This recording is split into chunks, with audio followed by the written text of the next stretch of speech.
Today we're going to learn evaluate expressions with real numbers. This should be page number 6 in your notebook. And our learning target is evaluate an expression when given values to substitute for variables. And inside this learning target we've got three main words. We've got evaluate, expression, and variables. These words are common throughout algebra. So right now what we're going to do is get a definition that we all can use for these words. Some of these you may already know, but very important to have down in your notebook. So a variable is a letter that represents a number or value, and that number or value it represents is either not specified, meaning it's not given to you, or it's unknown, meaning you might have to find it. And the common examples of variables you'll see in algebra are x and y. But you know, if you see a letter, that letter is a variable which represents some number that is not known. Expression. An expression is a mathematical phrase that can contain ordinary numbers, variables, or operators like addition, subtraction, multiplication, or division. And examples of expressions. An expression can be just a number by itself. This is an example of an expression. Or just a variable by itself. So a can also be an example of an expression, or a combination of numbers or variables like maybe 5b plus 2. This is an example of an expression as well. And very important to note that expressions, two expressions with a equal sign in the middle is an equation. So equations consist of two expressions. So what I mean is 5 plus 3 plus x equals 2 plus x.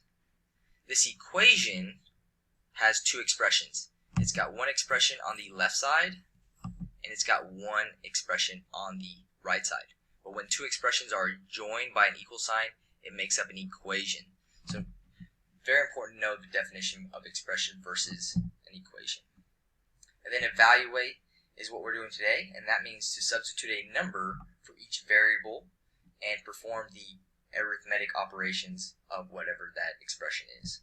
So an example would be x plus 2, and we're going to evaluate x plus 2 when x equals 3. So it's giving us what the variable represents, and how you do that is you just plug in the value for the variable, and then you perform the operations. So 3 plus 2 is 5. So we evaluated x plus 2 when x equals 3 and simplified that to 5. So that's what we're doing today.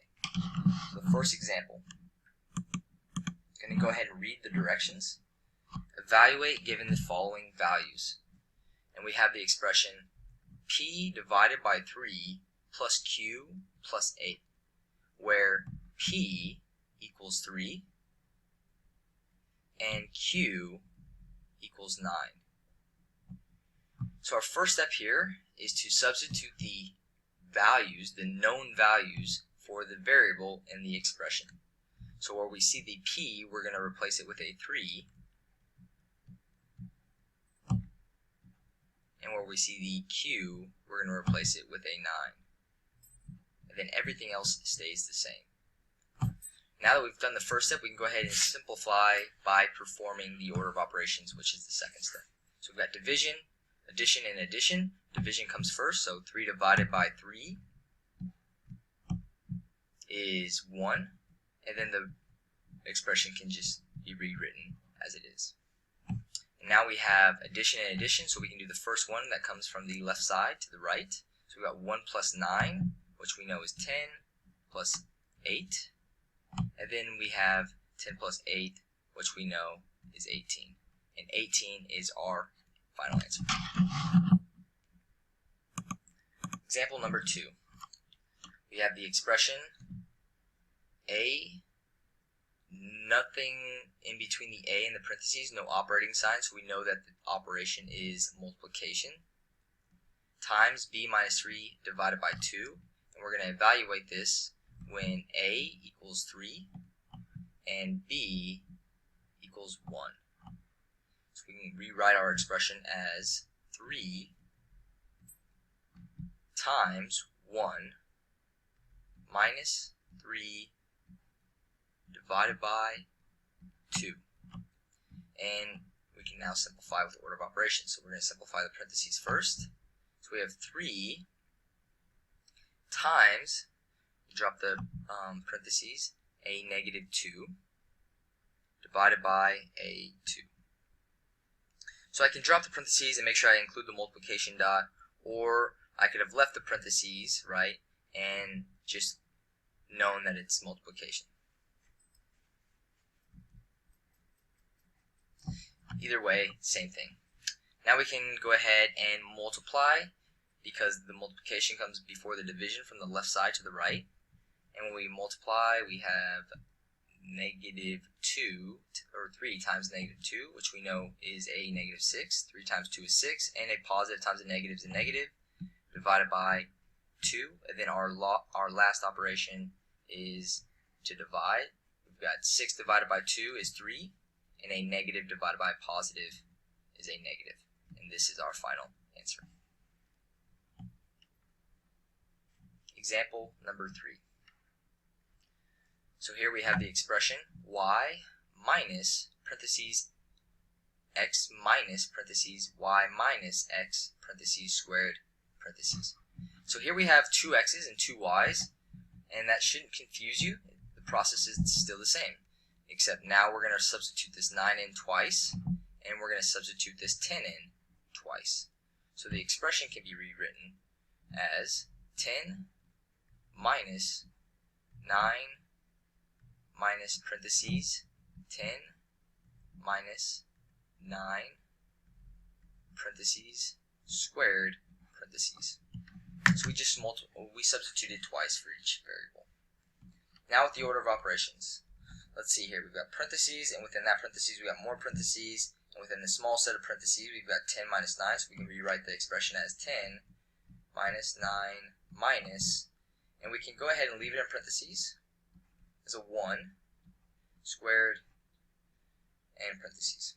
I left it in parentheses because of the exponent. I'll drop it after I complete the exponent. And now we can go ahead and simplify the exponent, since that is the next order of operation. So we have 10 minus 9 minus 1 squared is 1 times 1, and 1 times 1 is itself, so 1. And now we can go ahead and finish the simplification inside the parentheses. So 9 minus 1 is 8. So we have 10 minus 8. And we can simplify the last. 10 minus 8 we know is 2. And 2 is our final answer. Example number 4. Y plus y minus parentheses negative 8x minus y parentheses, and we know that this negative 8x is negative 8 times x, since there's no sign between them. It's got to be multiplication. Let's go ahead and substitute. So we're going to substitute the 4 in for x, and we're going to substitute the 1 in for y. So we can rewrite this as 1 plus 1 minus parentheses negative 8 times 4 minus 1 parentheses. So we substituted in 1 3 times because there was 3 y's, and we only had to substitute the 4 once because there was only 1 x. Now we can simplify. The first thing we're going to do is we're going to multiply inside the parentheses. Multiplication comes before subtraction. So we can rewrite this as 1 plus 1 minus negative 8 times 4. Negative times positive is negative. 8 times 4 is 32 minus 1. And now we can simplify the subtraction inside the parentheses. So negative 32 minus 1. 1 plus 1 minus, and negative 32 minus 1 is a negative 33. So now what we have is addition and multiplication. Remember, double signs touching is multiplication. So let's go ahead and simplify the multiplication. So we've got 1 plus 1 plus negative times negative is a positive, 33. And then we can simplify the addition from left to right. So we've got 1 plus 1 is 2, plus 33, 33 plus 2 is 35. This is our final answer. The last example for today. Z plus y minus parentheses z plus y squared parentheses. So right now I want you to go ahead and pause the video and try to set this up on your own. Okay, and you can see if you set it up properly, if it matches what you see here. Now I'm going to ask you to pause the video right now and try to simplify using order of operations. And you can see here the final answer is negative 20.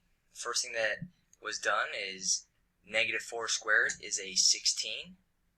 And then you should have simplified inside the parentheses. 3 plus 16 is 19. And then you should have simplified the double signs. Multiplication comes before subtraction. Double sign simplifies to a negative. Positive times negative is negative.